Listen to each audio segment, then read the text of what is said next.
अस्सलाम वालेकुम पाइसियंस, मैं हारिस अज़मी प्रोफेशनल एस्ट्रोलॉजर आपकी खिदमत में हाज़िर हूँ इस हफ्ते की एस्ट्रोलॉजिकल रिसर्चेज लेकर।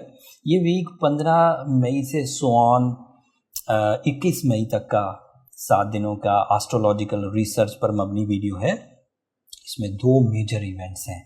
एक तो पहले ही दिन है 15 और 16 की दरमियानी रात को चांद ग्रहण हो जाएगा, एंड फिर दूसरा इवेंट 21 मई को है जब सूरज आपके 4th एंगल पर आ जाएगा। यस, ये 2 इवेंट हैं। 15 और 16 मई को एक ऐसा इवेंट जो आपकी जज्बाती कैफियत पर बहुत गहरा असर छोड़ेगा। चांद बहुत तेज़ी से मूव करने वाला प्लैनेट है। ये एक ही महीने में पूरी 360 डिग्री का चक्कर लगा लेता है, पूरे ऑर्बिट में चक्कर लगा लेता है।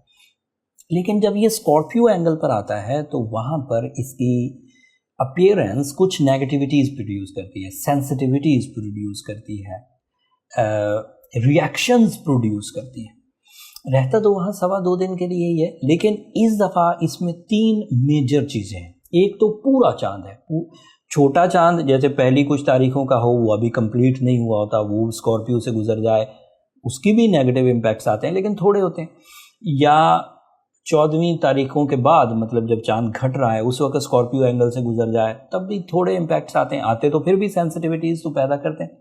लेकिन अगर कभी पूरा चांद स्कॉर्पियो एंगल पर हो तो उसका इम्पैक्ट काफ़ी सिवियर होता है। स्पेशली आपकी दिलचस्पियां बदलना, मूड स्विंग होना, non decisive behaviour, irritating behaviour, aggressiveness and साथ ही साथ जो ऑर्गन परफॉर्मेंसेज हैं इसका शेक होना। तो ये एक पॉसिबिलिटी।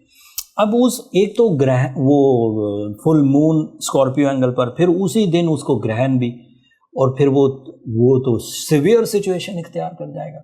इसकी वजह से आपके लिए कुछ ऐसी ट्रबल्स प्रोड्यूस हो सकती हैं जिसमें कुछ नाराज़गियाँ, कुछ नुकसानात या कुछ इरिटेटिंग कंफर्ट में ना रहना, दिस इज़ पॉसिबिलिटी।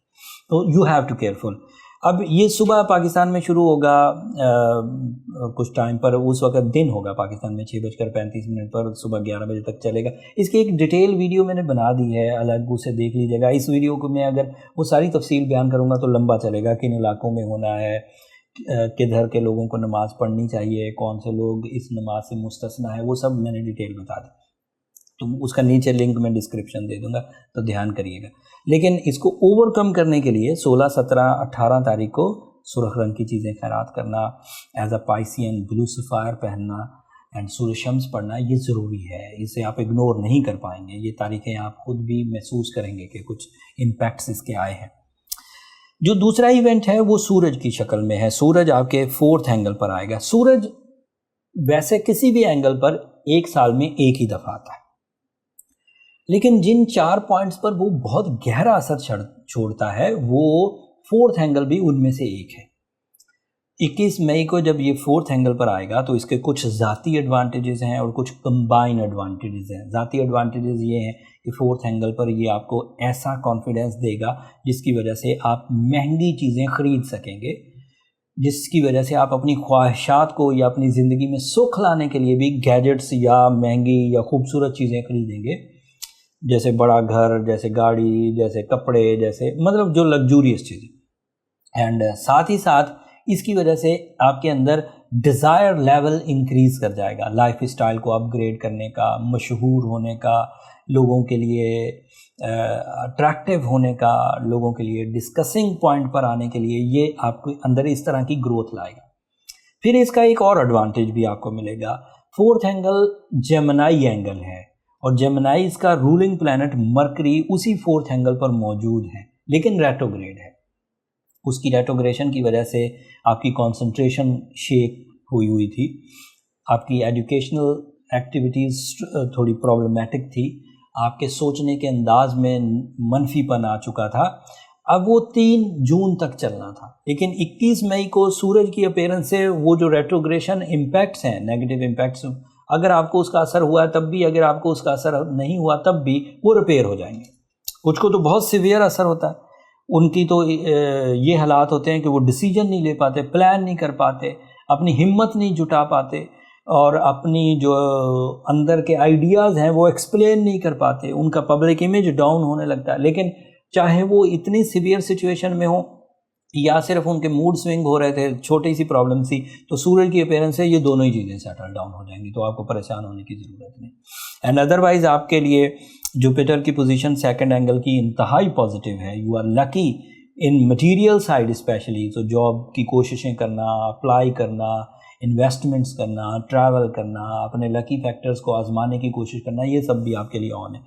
सैटर्न बहरहाल आपके लिए 67 पैदा कर रहा है, उसको आपको ओवरकम करने के लिए मैंने पूरे रमज़ान में तलकीन की कि सूरज शम्स पढ़िए, ब्लू सफ़ार पहनिए। अगर आपने वो किया है तो उम्मीद है कि उससे अच्छे रिजल्ट्स आएंगे और आपकी ये जो 67 वाला फेज़ है ये बड़े आराम से गुजर जाएगा। लेकिन अगर अभी भी रमज़ान सीज़न गुजर जाने के बावजूद, ब्लू सफ़ार पहनने के बावजूद, सुर्ख रंग की चीज़ खैरात करने के बावजूद अगर इरिटेटेड बिहेवियर हो, अगर अग्रेसिव बिहेवियर हो, नॉन डिसाइसिव बिहेवियर हो, तो फिर आपको अपनी पर्सनल कैलकुलेशंस की तरफ जाना चाहिए। फिर इसे टॉलरेट नहीं करना चाहिए, इसे ट्रीट करने की कोशिश करनी चाहिए पाइसियन। उसके लिए नंबर नीचे चलते रहते हैं। एस्ट्रोलॉजर्स के पास आपको डीपली डायग्नोस करने का एक ही मेथड है, that is your birth chart calculations. उससे आपकी एबिलिटीज़, उससे आपकी परफॉर्मेंसेज, उससे टाइम बिहेवियर, उससे ट्रांजिट बिहेवियर ऑफ प्लैनेट्स, ये सब सामने आ जाते हैं।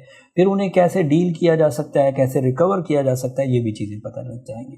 सो उम्मीद है कि मेरी ये कुछ मिनट्स की वीडियो में आप ये दोनों इवेंट्स, सोलर एक्लिप, लूनर एक्लिप भी और जो सूरज की नई पोजीशन, इसे समझे होंगे। अगले हफ्ते मज़ीद तफसील बयान करूँगा। वीनस टॉरस हाउस में आने लगा है, वो अलग से आपके लिए बहुत बेनिफिशरी होगा। उसके बेनिफिट्स आपकी ज़ात में किन किन शोबों में होंगे वो तफसील अगले हफ्ते बयान करूँगा। तब तक के लिए मुझे इजाज़त दीजिए। अपनी दुआओं में मुझे ज़रूर याद रखिएगा। चैनल को सब्सक्राइब करना मत भूलिएगा। अगले हफ्ते तक के लिए अल्लाह ने की बात।